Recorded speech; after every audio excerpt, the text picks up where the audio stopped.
Rádio Pão da Vida. 24 horas com você. Muito bem, meus amados, agora são 22 horas mais 54 minutinhos aqui na Rádio Pão da Vida.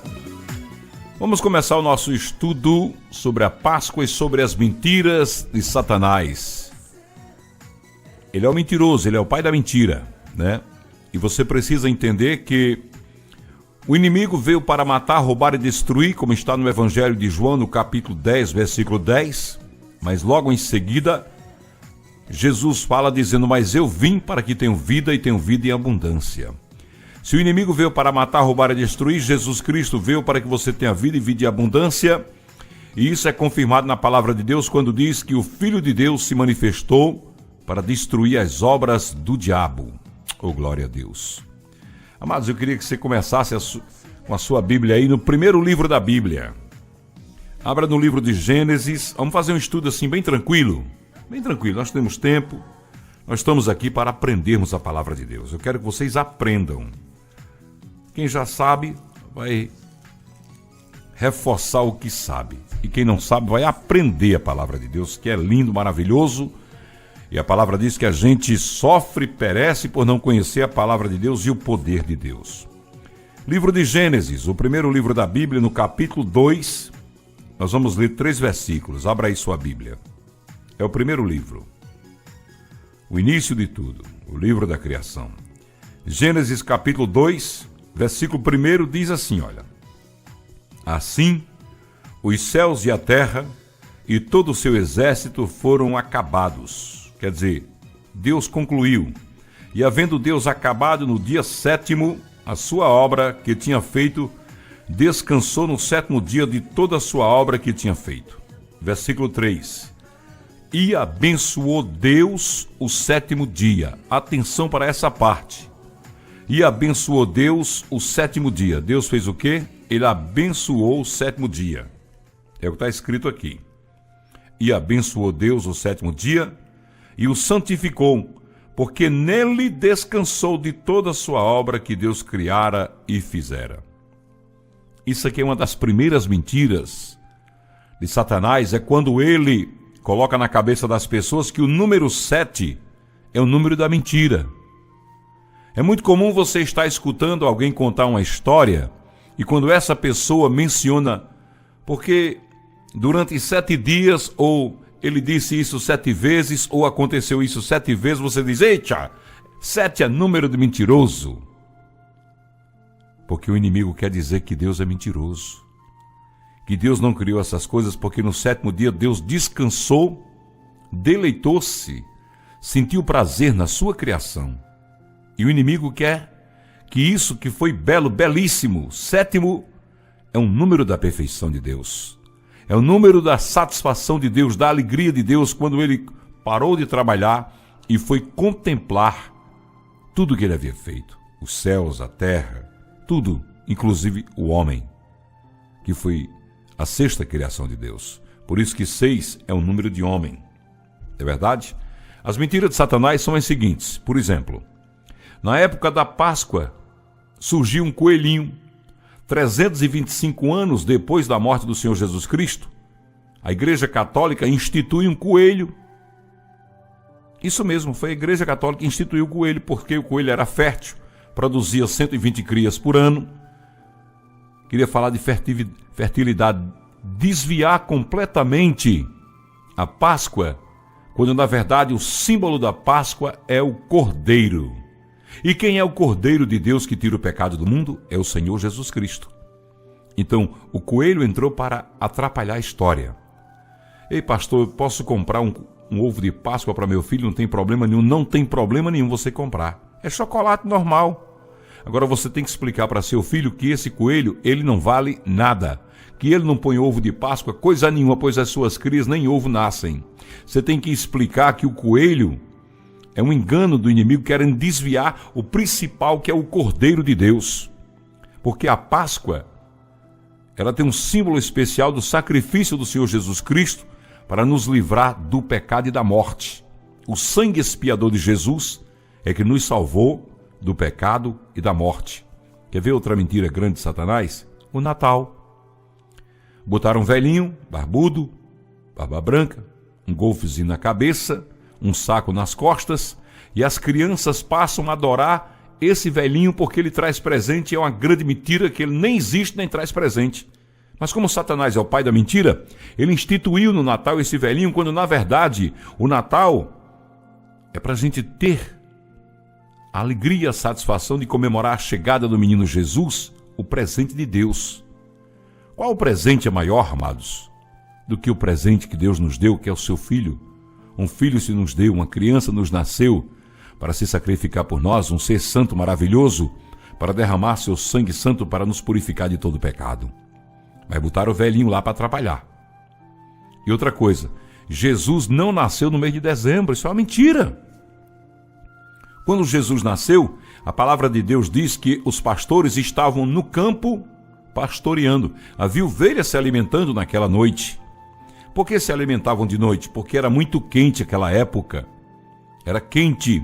Então as ovelhas eram tosquiadas para tirar a lã, para que elas tivessem menos calor, e elas eram levadas para o campo mesmo à noite para se alimentar,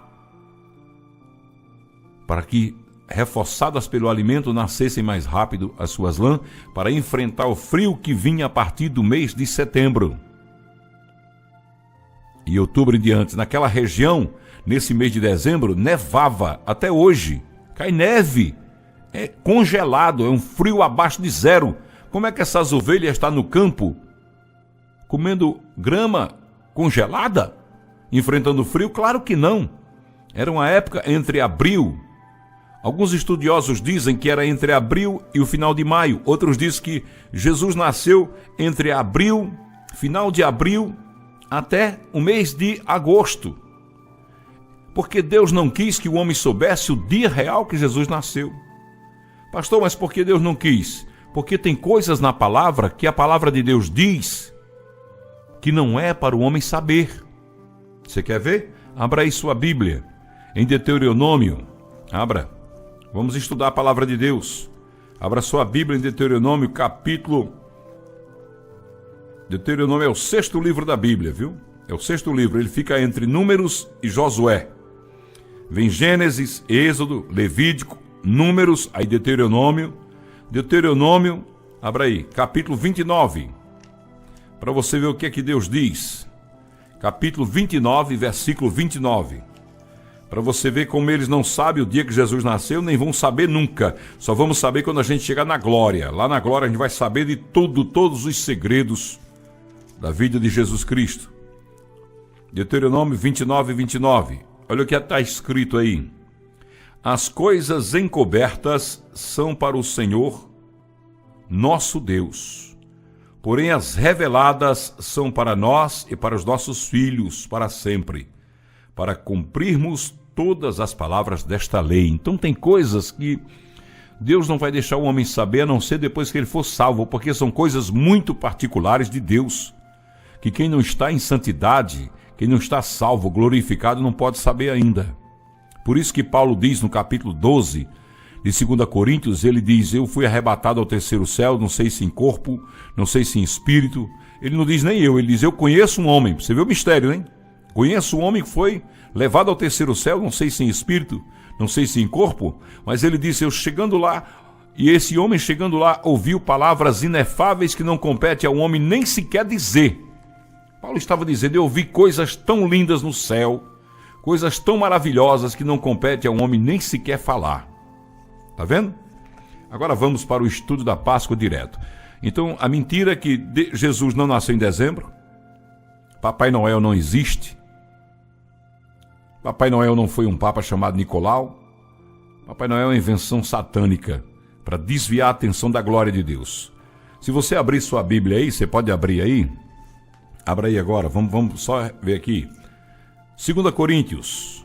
2 Coríntios está depois de 1 Coríntios, que está depois de Romanos. 2 Coríntios, capítulo 4. Abra aí.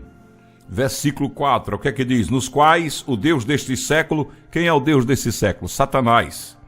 O Deus deste século cegou os entendimentos dos incrédulos. Ele cegou quem? quem não acredita em Deus, porque quem acredita em Deus, quem acredita em Jesus Cristo, quem tem o Espírito Santo no seu coração, tem visão espiritual.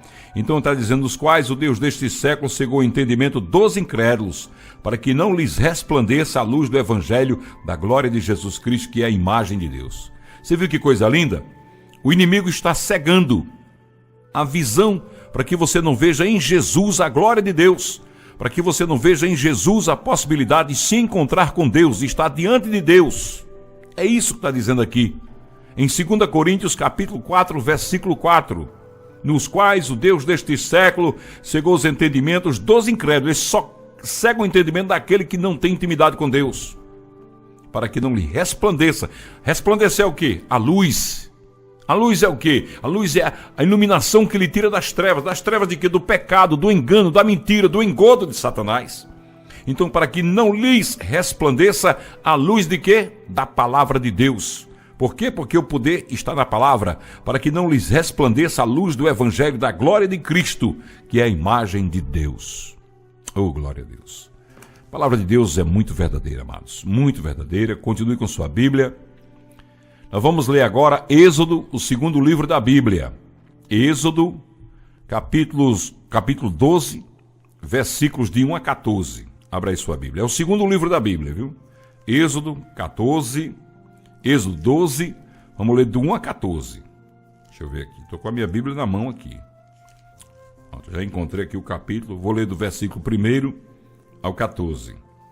Aí tem como epígrafe aqui na minha Bíblia, eu estou lendo uma tradução revista e corrigida de João Ferreira de Almeida. Você pode estar com uma outra tradução, talvez na linguagem de hoje, uma outra atualizada, né? Ou a tradicional, aí vai mudar um pouquinho a leitura, mas o sentido é o mesmo, tá certo? O sentido é sempre o mesmo. Êxodo, segundo livro da Bíblia, capítulo 12, versículos de 1 a 14. Depois nós vamos ler 21 e 28, certo? Olha o que tem aí dizendo. E falou o Senhor a Moisés e a Arão na terra do Egito. Ele falou a Arão e a Moisés aonde? Na terra do Egito, né? Este mesmo mês vos será o princípio dos meses. Este vos será o primeiro dos meses do ano.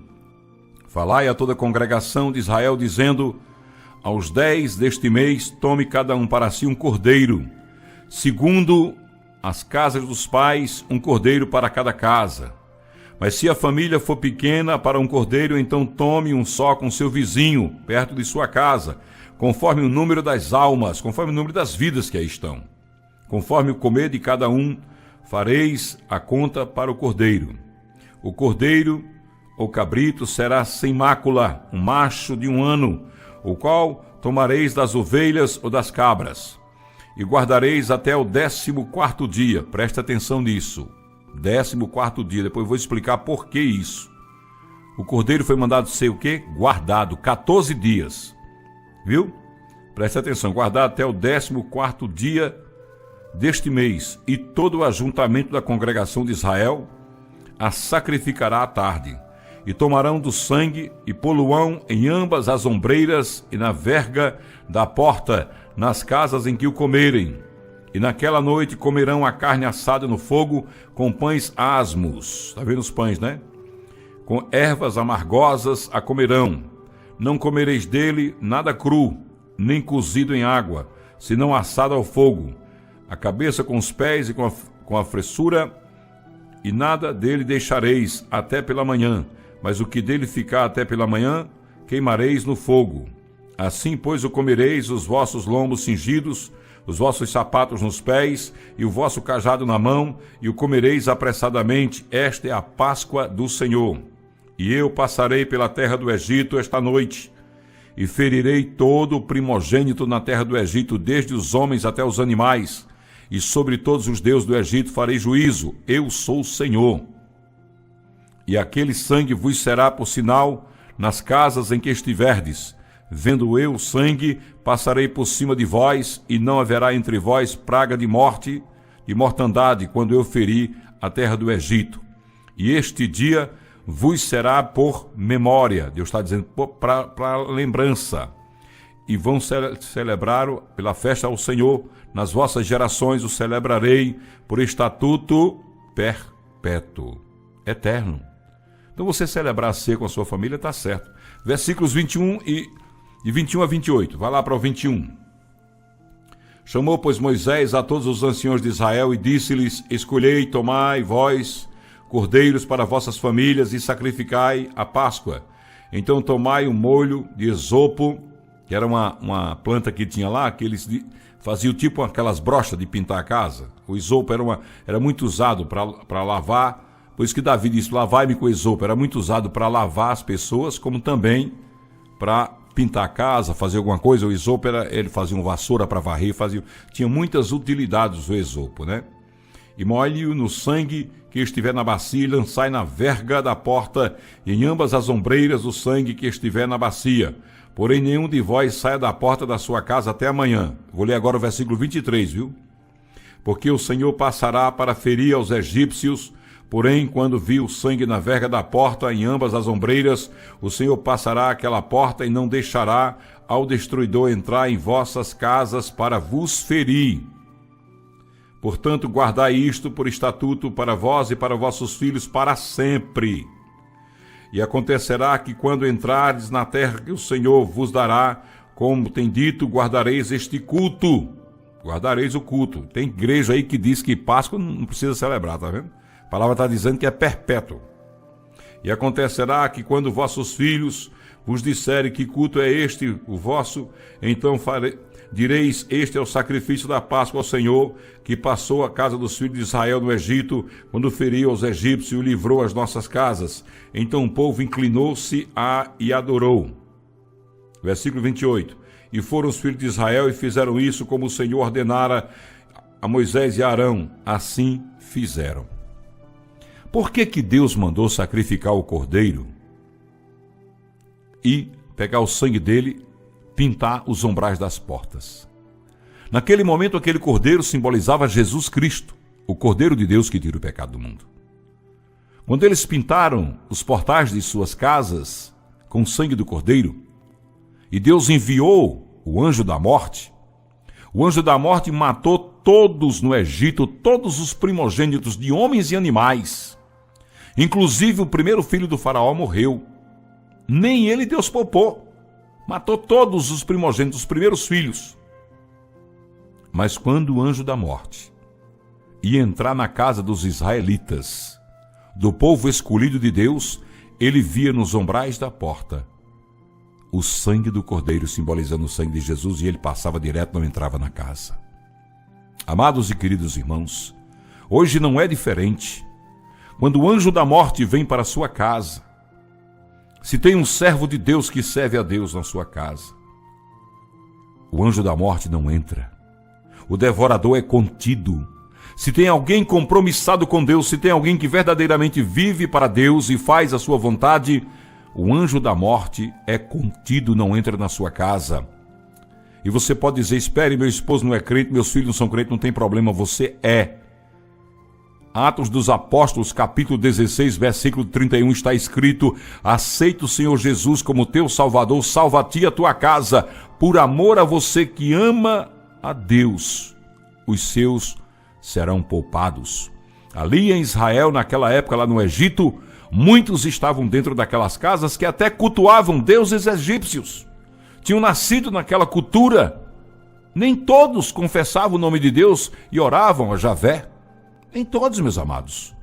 Mas Deus os poupou porque tinha alguém na casa que tinha um compromisso com Deus. Tinha alguém na casa que tinha o sangue de Jesus sobre a sua vida. Tinha alguém na casa que pegou o esopo, molhou no sangue na bacia, o sangue descido do cordeiro e botou nos umbrais das portas. Quando você aceita Jesus Cristo, os umbrais das portas da sua casa estão com o sangue de Cristo, o Cordeiro de Deus.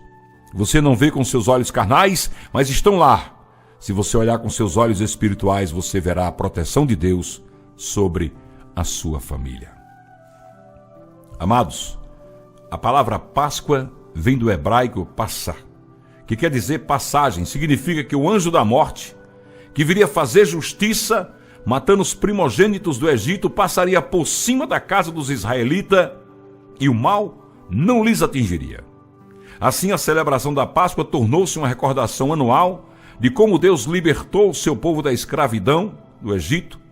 Anualmente eles fariam uma pausa para recordar o dia em que o anjo destruidor poupou suas casas e agradeceriam a Deus por salvá-los da morte e libertá-los da escravidão. Glórias ao nome de Jesus. Para o crente, nós crentes, a Páscoa é um símbolo da passagem de uma vida de pecados, onde o homem estava distante de Deus, para uma nova vida na presença do Senhor Jesus Cristo. Nós crentes também tivemos o nosso dia de libertação, quando fomos salvos da morte espiritual e da escravidão do pecado. Os judeus ficaram cerca de 400 anos em regime de escravidão. Quando partiram, eram 600 mil homens, sem contar as mulheres, as crianças. Eles eram aproximadamente 2 milhões de pessoas que estavam escravizados no Egito e que saíram do Egito e caminharam 40 anos num árido e difícil deserto rumo à liberdade. O capítulo 12 de Êxodo nos traz algumas informações especialmente importantes. No versículo 3 nos informa que cada pai de família escolheria um cordeiro para sacrificar. Deus queria envolver a todos naquela cerimônia. Deus quer que todos nós venhamos a participar de sua obra. Temos aqui o princípio da comunhão e do relacionamento com Deus. No versículo 4 nos diz que se a família fosse pequena, o cordeiro deveria ser compartilhado com outra família, para que não houvesse desperdício. Temos aqui o princípio da comunhão e do compartilhar com os nossos irmãos. O versículo 10 diz: não deixe nada para o dia seguinte, queime o que sobrar. Os judeus não deveriam guardar em depósitos nenhum alimento, para que aprendesse a depender da provisão de Deus enviada a cada dia. Temos aqui o princípio da dependência do nosso Deus Todo-Poderoso. Vamos nos deter, a partir de agora, em examinar os principais elementos da Páscoa. O cordeiro. O cordeiro tinha que ser sem defeito. O povo deveria escolher um cordeiro perfeito que simbolizasse a perfeição de tudo que Deus realiza. Tinha que ser o melhor cordeiro, o primeiro cordeiro, o mais saudável. Será que estamos oferecendo para Deus o nosso melhor? O sacrifício de Abel foi aceito porque foi o melhor e foi realizado com fé. Queremos que Deus aceite nossas orações e resolva todos os nossos problemas. Porém, muitas vezes não temos a mesma disposição para ser fiéis a Deus, vindo regularmente à igreja, orando, sendo dizimistas, comprometidos com a obra de Deus. Quando Gideão convocou um exército para lutar contra os medianitas, em Juízes capítulo 6, era 32 mil pessoas, 32 homens, que se prontificaram a ir para a luta. Mas na visão de Deus, este não era o melhor exército. Havia muita gente desse exército que não estava disposto a oferecer o melhor para Deus. Havia pessoas ali que estavam ali apenas por impulso, estavam ali apenas levados pelo entusiasmo de ver outras pessoas dispostas a batalhar aquela batalha, e Deus não quer crente que apenas se dispõe porque alguém está se dispondo. Deus quer crente que o ame de verdade. Deus mandou voltar os medrosos, os tímidos, porque eles não estavam dispostos a oferecer o seu melhor. Voltaram 22 mil pessoas e ficaram 10 mil. Na segunda prova que Deus fez, voltaram 9.700.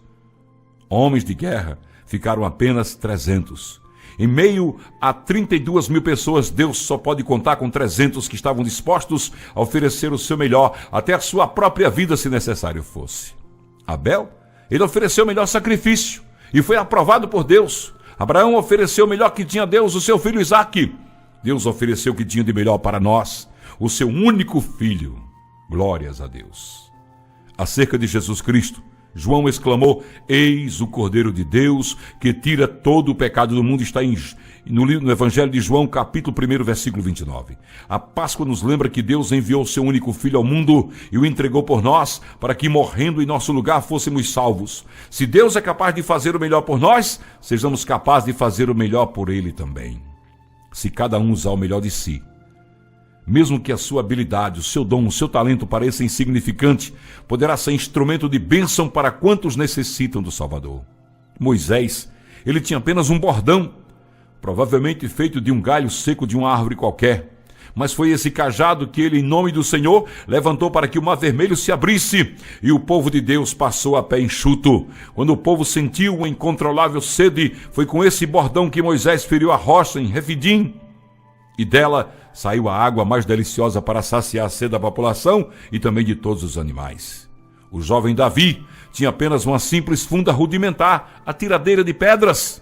quando se dispôs a enfrentar o gigante Golias perante os exércitos dos filisteus e dos israelitas, Davi partiu para o gigante e, em nome do Senhor Jesus, lhe tirou uma pedra, atirou na cabeça dele, o derrubou e selou aquela batalha, arrancando a sua cabeça com a sua própria espada. A vitória de Davi não era dele, mas era de Deus que operava através dele.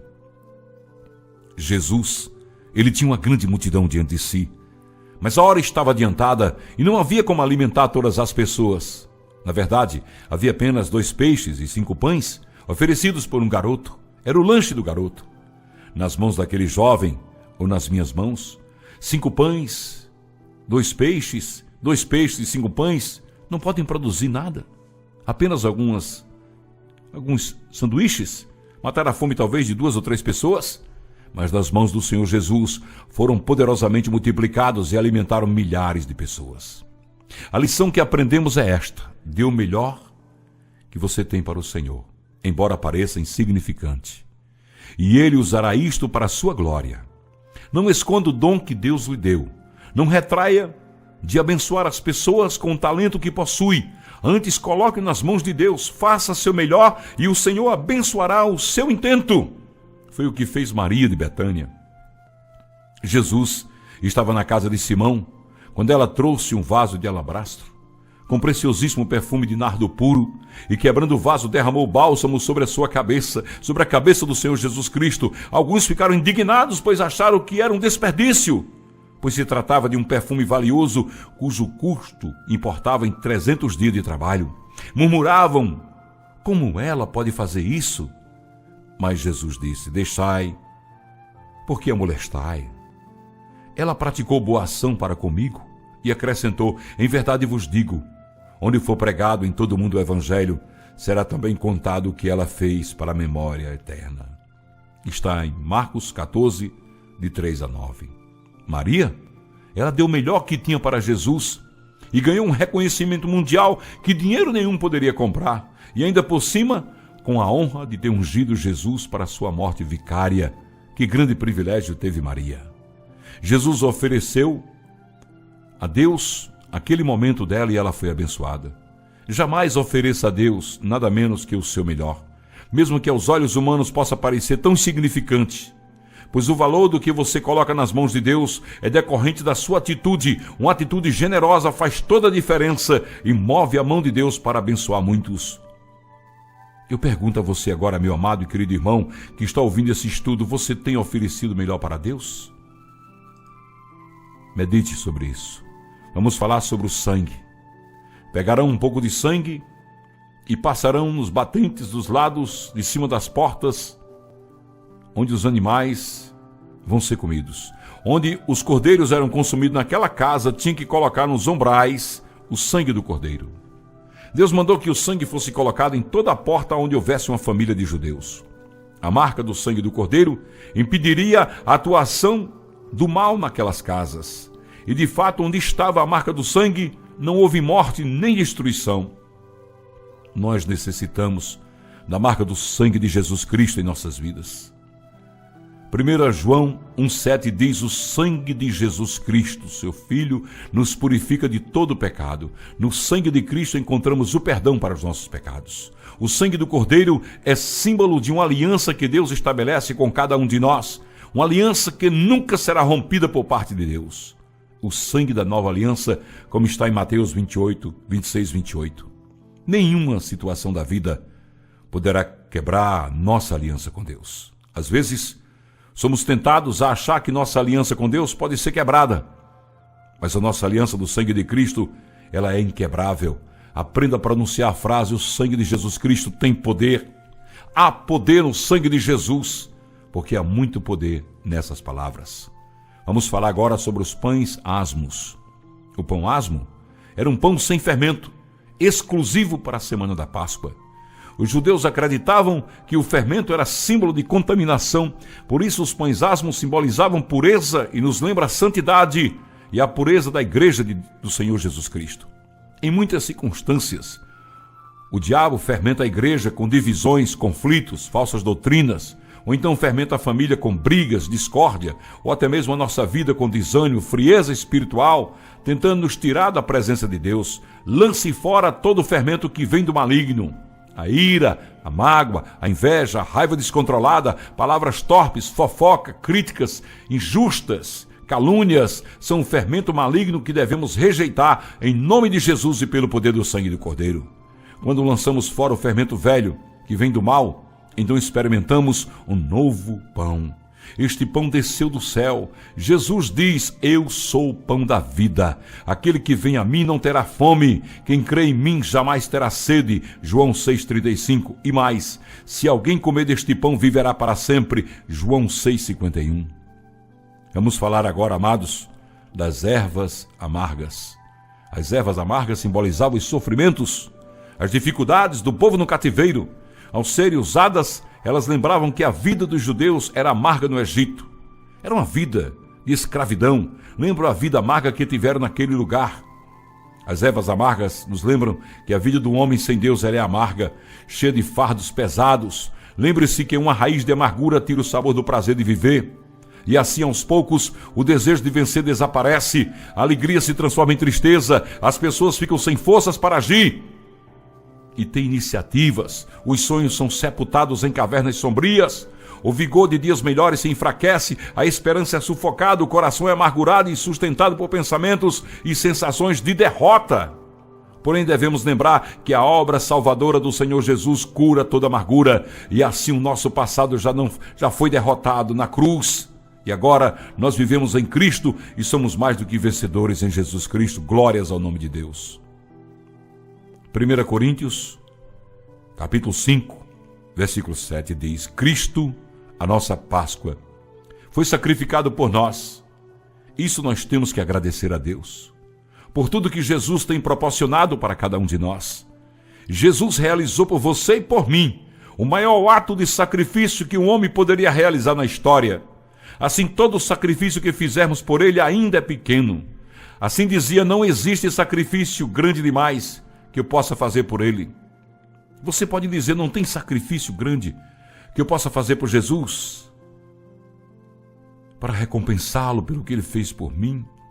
Não viu meus pecados, mas viu a minha necessidade. Como eu disse no início, todos nós tivemos o nosso dia de libertação do Egito. Fomos livres do pecado. Nós experimentamos o cumprimento da promessa de Jesus Cristo. João 8,36. Se, pois, o Filho vos libertar, verdadeiramente sereis livres. Glórias a Deus. Louvado seja o nome de Jesus. Assim, queridos e amados irmãos, a ceia do Senhor Jesus é a nossa Páscoa, para nos lembrar a nova vida, a libertação que alcançamos em Cristo. Da próxima vez que você estiver enfrentando lutas, lembre-se de como Deus o libertou no passado e recorde acerca da promessa de uma nova vida que você tem com Cristo, uma nova vida na presença do Senhor. Glorifique a Deus, agradeça a Deus por tudo que Deus tem realizado na tua vida. Glorifique a Ele. Deus é grande, é maravilhoso, é eterno e poderoso, e não caia no engodo, nas mentiras de Satanás, acreditando em tudo aquilo que Ele tem feito para tentar desvirtuar o poder do nosso Deus, tirar da presença de Deus o que nós temos, o que nós queremos.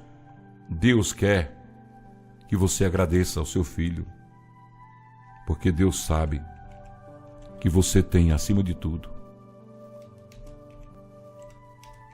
uma libertação que só Jesus poderia te dar. Sabe por quê, amados? Porque Deus, Ele é maravilhoso, Ele é eterno, Ele é poderoso. Glórias a Deus. Louvado seja o santo nome de Jesus.